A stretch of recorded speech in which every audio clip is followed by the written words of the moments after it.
All right, it's Farmer Phil Friday. It's the weekend, and I'm about to do some work. We got a lot of things accomplished this week. We've got irrigation in the backyard. It is done. So we're gonna have some grass here next week. It's gonna look like that, green. It's gonna look like that. Got some cleanup work to do. Got to fix up the foundation, scrape out some grading, some trees and some tree limbs and whatnot. But I had irrigation getting put in today. We had some drainage things being fixed this whole week, and we had an HVAC issue that we just resolved here. So I'm going to talk about these two different things. One was a leak, and one was trying to establish flow. So inside of our house, we've got two HVAC units, and we've got an upstairs and a downstairs, but we do not have good distribution of our air. So we've got master bedroom, for example, that is very hot. It's in the summertime, and a downstairs bedroom that is very cold, like too cold. So we can't fix this by changing the AC unit temperature, because it's just not working. So it's essentially running all day long, not getting us what we want.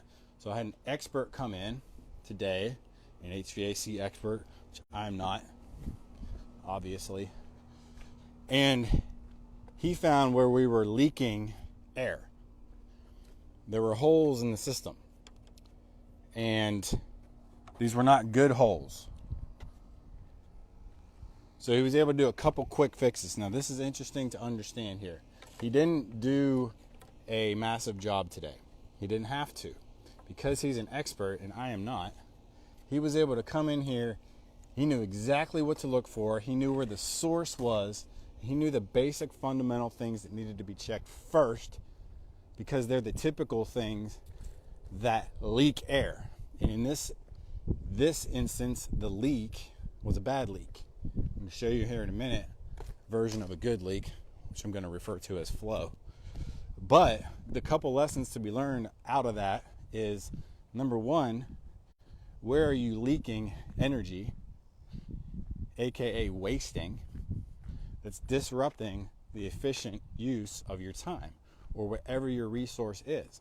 So for me, my level of expertise in the area of HVAC systems was not good enough to quickly identify the fact that we just have it run poorly. Like I knew there was an issue based on the results I was getting.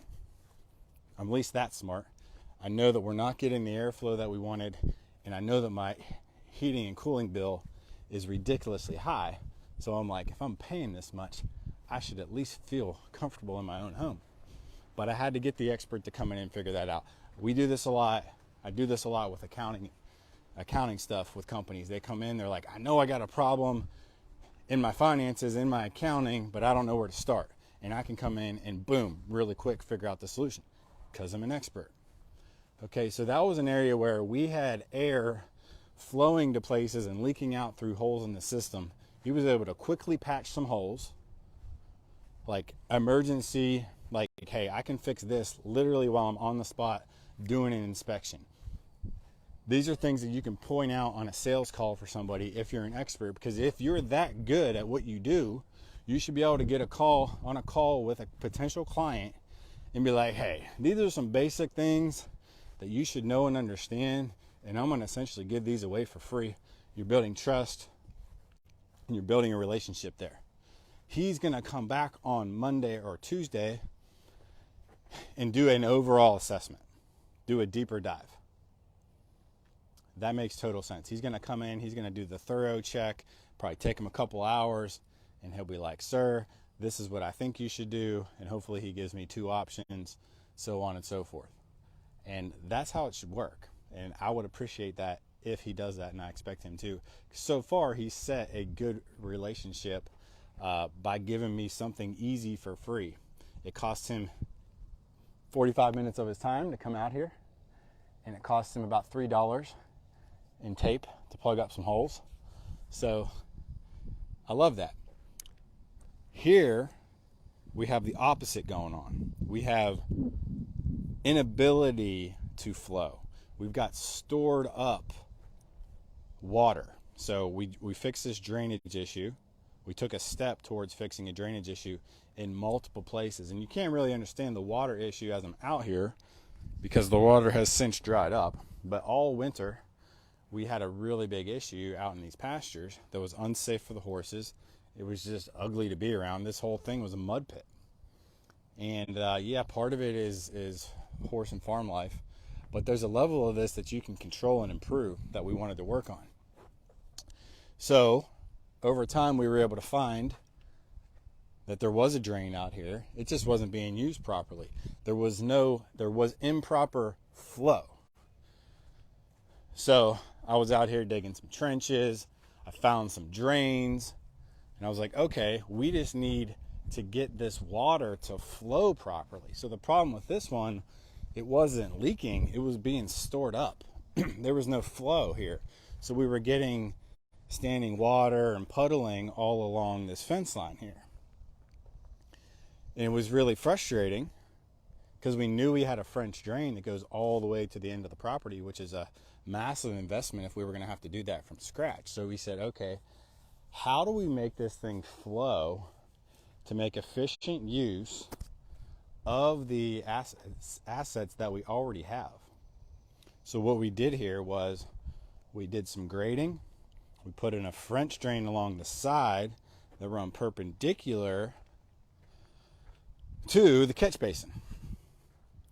We put in a couple new catch basins, and I'm not going to walk you out there, but what was interesting and frustrating at the same time when I found this problem / solution was that there was catch basins out there. Problem was they put it at a high point and not a low point. So the water wasn't flowing. There was no flow.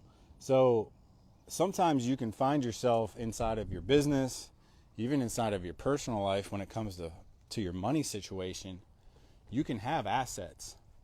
And these assets can be in the form of people. They can be in the form of buildings, vehicles. But are you utilizing them properly?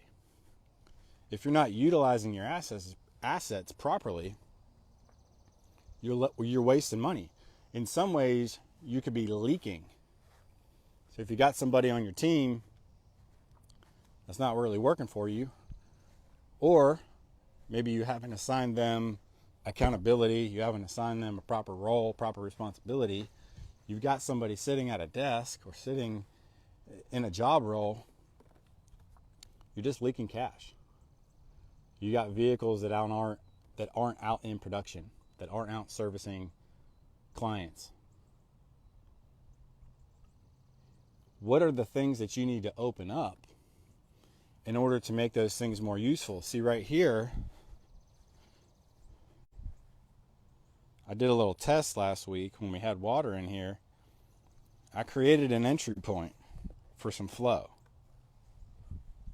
I was just testing out some options to see if I could get some flow.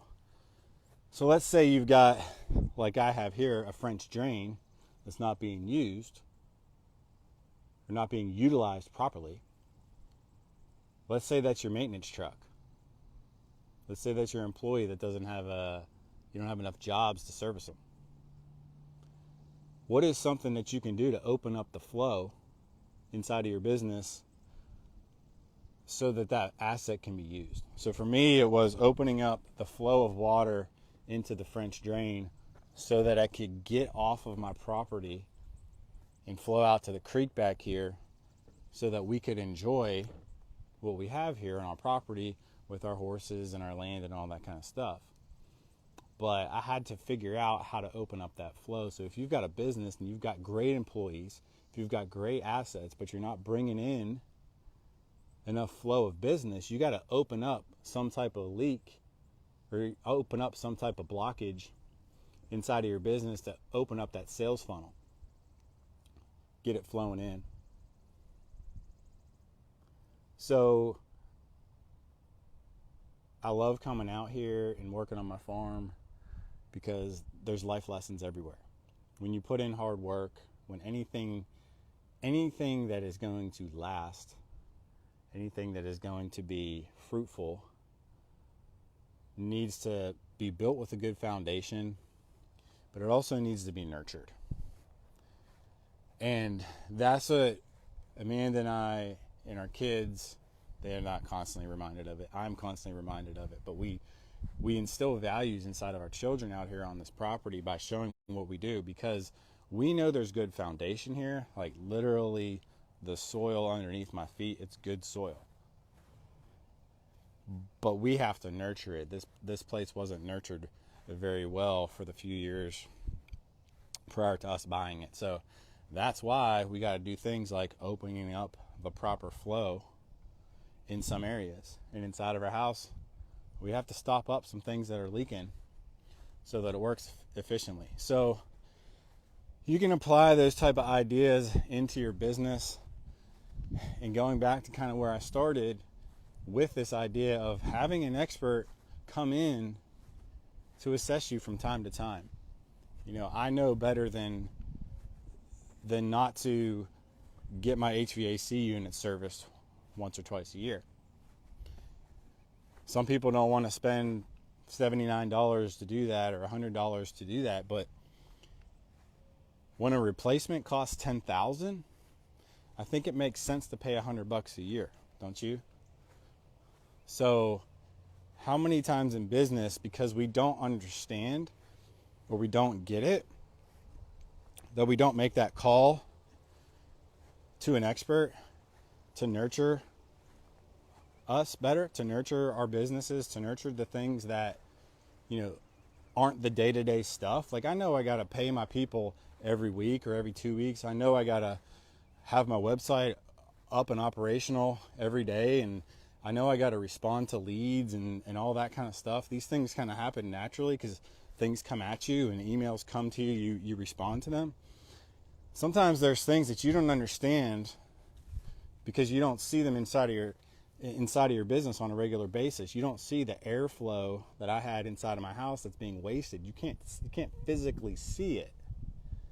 So you have to have ways to be able to feel these things, whether it's through numbers that actually give you measurements of your results, or just by talking to people and finding out. One of the things that led me to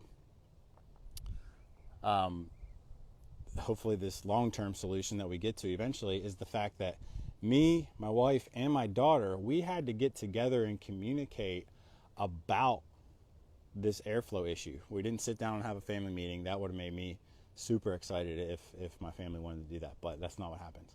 But it was me and my wife talking about, you know, are we comfortable with the temperature in our room? And my daughter saying the same thing. I'm not comfortable with the temperature in my room. And it was interesting because they're in two completely different places. Hers was too cold, ours was too hot. So, but just think about this. Think about if we both had control of the thermostat. We would constantly be going behind each other and turning it up or down. And if we weren't communicating and coming up with a better long-term solution or getting to the root cause of the problem, we'd be screwing up the system even worse, and neither one of us would be happy. So that's a whole other lesson that just came up at the end of the video. So I'm going to cut some grass or bring out my tractor and grade some stuff. It doesn't really matter. There's always something to do on the farm. This is Farmer Phil for Farmer Phil Fridays. See you next time.